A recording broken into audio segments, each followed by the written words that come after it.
So the Warriors are 3-6. They've lost obviously 4 in a row as we're recording this. Having said that, do you guys think when you look at, and I'm willing to bet the answer is no, Zach, because you mentioned earlier, you think they'll be fine.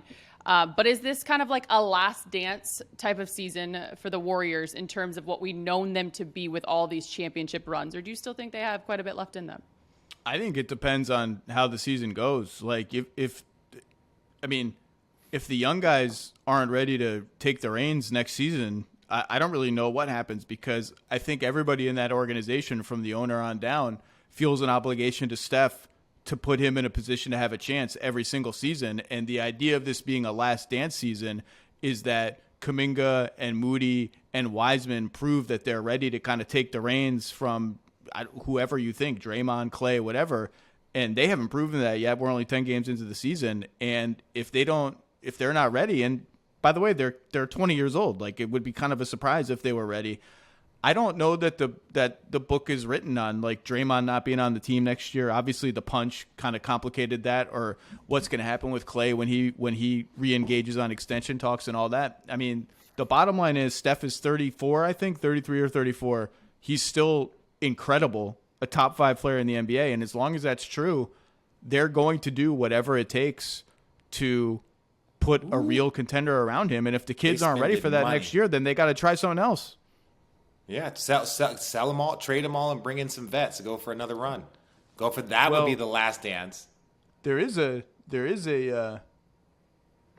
former Warrior playing in Brooklyn, on a team that doesn't appear to be going anywhere, whose second best player just got suspended 5 games for all sorts of bad reasons.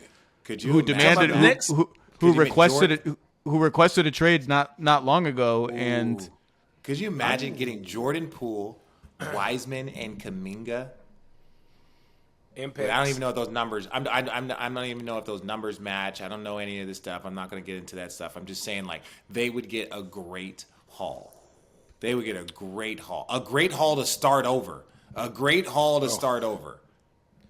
Which I think the Nets should do anyways. If you get the coach that they said that is not their coach, I would blow it up and start over, right? That's the only reason you bring in. This is not a championship team. Like, they could all be healthy. That's not a championship team. Even with this team, like, if you think Claxton is going to get you to the NBA Finals, I just don't. No offense to him. Now, I don't want to single him out. But, like, other than Kyrie, I know, my bad. Other than Kyrie and KD, I'm just like, Patty Mills is getting older. Seth Curry is getting older. Joe Harris is moving wobbly. But they're not about older, though, Channing. Dude. I'm saying those dudes are just those guys are just like, they're the pieces around the king and queen. They're the ones that the horse and the rook. They got some moves, but you're not like the horse. What is it called? The horsey? Not the horse. You guys and your analogies today. Oh my God. Wait, is the rook? You got it, Zach. Is it the rook?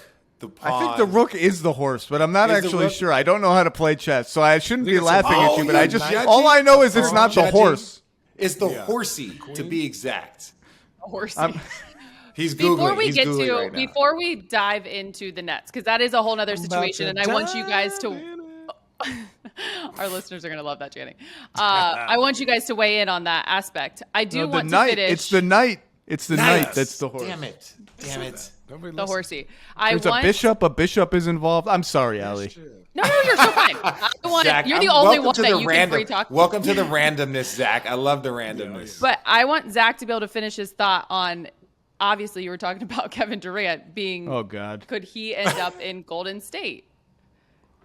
Look, nothing would surprise me, but sure. I think Bobby Marks went over this with me today. Wiggins can't be traded right now because of his extension. Poole is like poison pilled because of his extension. So mechanically, as RJ alluded to, it's kind of difficult. But if you're just sort of looking objectively on who has what the Nets would want, the Warriors in the summer and now have what the Nets would want.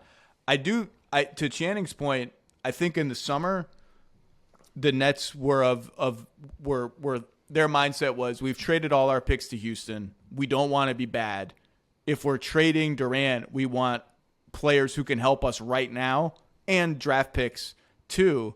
I think if it's over, and I think by far the most likely outcome here is that this era of Nets basketball has reached its endpoint. Like, it's hard to imagine them rebuilding a contender out of the ruins of whatever the hell this is now. I think they probably would change their mindset a little bit and just say, forget the present, just give us all the picks, all the young players. Like, we don't really care as much if we're still good now, because the Kyrie thing is unsalvageable. The Ben Simmons thing is not in a great spot right now. So I think it would be interesting to see if it ever gets to the point that Durant is available or asks to be available, and they're not right now, they're just trying to pick up the pieces. Like, to be clear, they're not at that point where they're looking to trade Kevin Durant. I mean, right now they're just looking to just stop drowning in controversy.